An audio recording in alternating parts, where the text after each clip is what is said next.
Hi, guys, and welcome to another episode of Career Coaching with Lauren. I hope you guys are all good and that you're staying safe.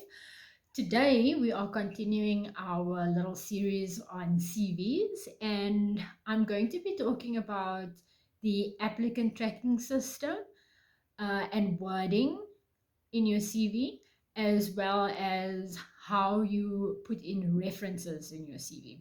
So let's start with the applicant tracking system. So some of you might have heard of it. It's usually abbreviated as ATS. And what that basically does is it's a program that compares your CV to the job description. Then what it does is it gives a rating or a match percentage, and then you can rank from highest best match to lowest not best match, and then you can use that to shortlist candidates for an interview. Now, the applicant tracking system has become more of a buzzword and more of a thing on social media in the last, let's say, 2 or 3 years maybe, but it has actually been around for a while. So as the internet and social media have advanced, so has the tracking system. Um, but the process that your CV goes through is basically when you hit submit, then it goes off to the applicant tracking system, then it gets rated and shortlisted by a HR person or a recruitment person, and then the shortlist is then invited for an interview. Now, the person that is going to be your line manager will probably be somebody that is in mining, because I mean, we're talking about mining specific things on this channel. It might be a senior geologist, it might be a mining engineer, it might be a master black belt, it might be an industrial engineer. So they will probably only get a pack of CVs that is from the shortlist. Now, say 300 people apply for a job, that means 300 CVs go through the applicant tracking system, but the shortlist of candidates might actually just be 10. And then they can further shortlist and only invite 6 for the interview, depending on how many positions need to be filled. So the applicant tracking system is very basic, as I have said. In It takes the job description, compares it to your CV, and matches. Now, the simpler your CV is, the easier it is to be successful and get a higher match on the applicant tracking system. It does not deal well with tables, columns, indents, stuff to that effect. It sometimes gets confused, and it might actually say that your CV is not a good match purely based on how you formatted it. So the simpler your CV is, the better. Um, there are many templates out there, things with fancy, columns and headings, and you can put your photo in it. But more often than not, your plain white background CV is the one that's going to get you the interview. So try and stick to something as plain as possible.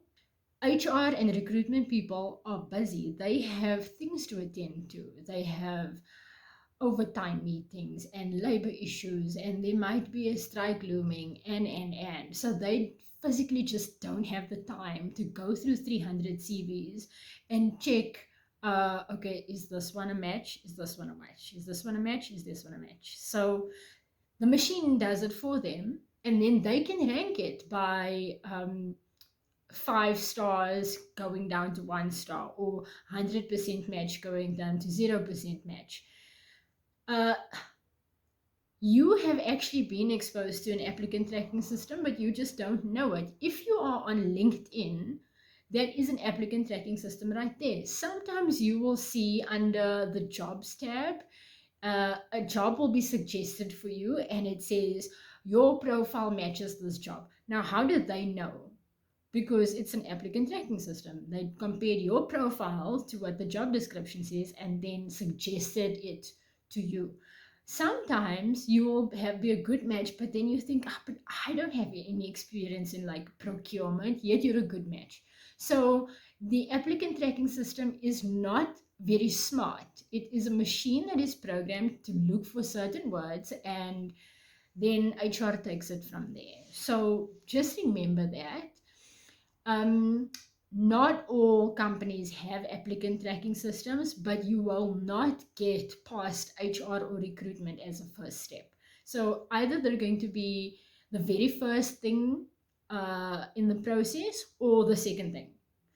So it's either applicant tracking system or it's going to be HR and recruitment. Um, it is very rare, and I have not seen this in the 11 years that I've been in mining, that CVs go directly to a senior geologist or chief geologist, and the recruitment process goes from the line manager right through the end. A HR person usually would invite you for a meeting, which would be then your interview. If you need help, I write CVs, I can help you. Check my website out. The link is in the box below, and we can certainly look at your CV and have an interview preparation session.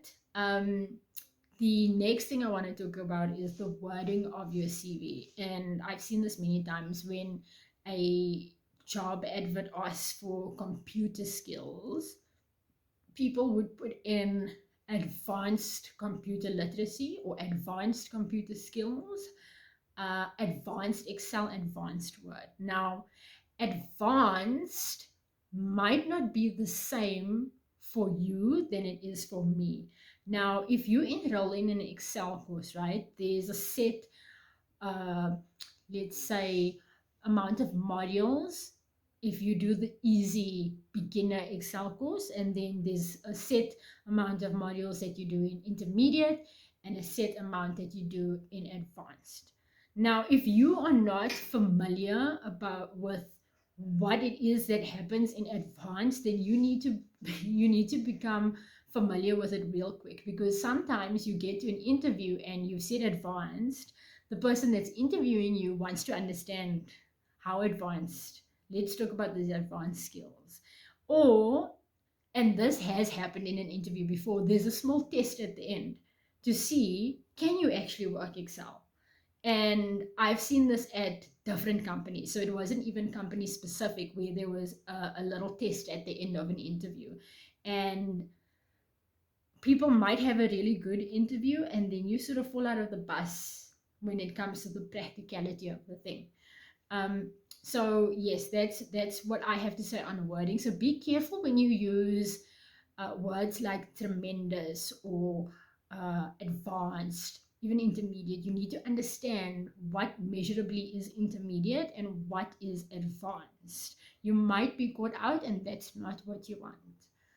Right, then lastly, we will talk about references. So you are not bound to put in references into a CV by law. You don't have to put in references. You can say references available upon request. Now, if you send that off and it gets through the ATS, it gets through recruitment, and somebody wants to know what kind of worker you were. Now there's no references. The chances that they'll call you first is very slim. They will look at where you worked, and because the mining industry is so small, they will phone somebody that they know at that company, because everybody knows everybody. And now that is out of your hands. So they could call your previous line manager if you're lucky, or they could just call somebody that they know and ask what they think of you. So I prefer to put in references, at least two people that you've worked with, contact numbers, what their position was in the company, and then what their relationship was with you. So that could be a previous line manager, your mentor, a coach, anything to that effect. The important thing is that you should tell those people that you are putting them as references. The last thing you want is them to be called up by your future employer and they don't know that they're a reference on your CV. Uh, or you put somebody that you don't actually know or that they've never worked with you, they get called and they say, but I don't know Lauren, we didn't even actually work together. I didn't know why she would put me on her CV. So make sure that your references know you, you know them, and that they are not surprised when they get a call. Yeah, so that's basically all I have to say today. If there's anything else that you guys would like me to talk about, please leave a comment. Don't forget to like and subscribe. And then, yes, until next time, stay safe.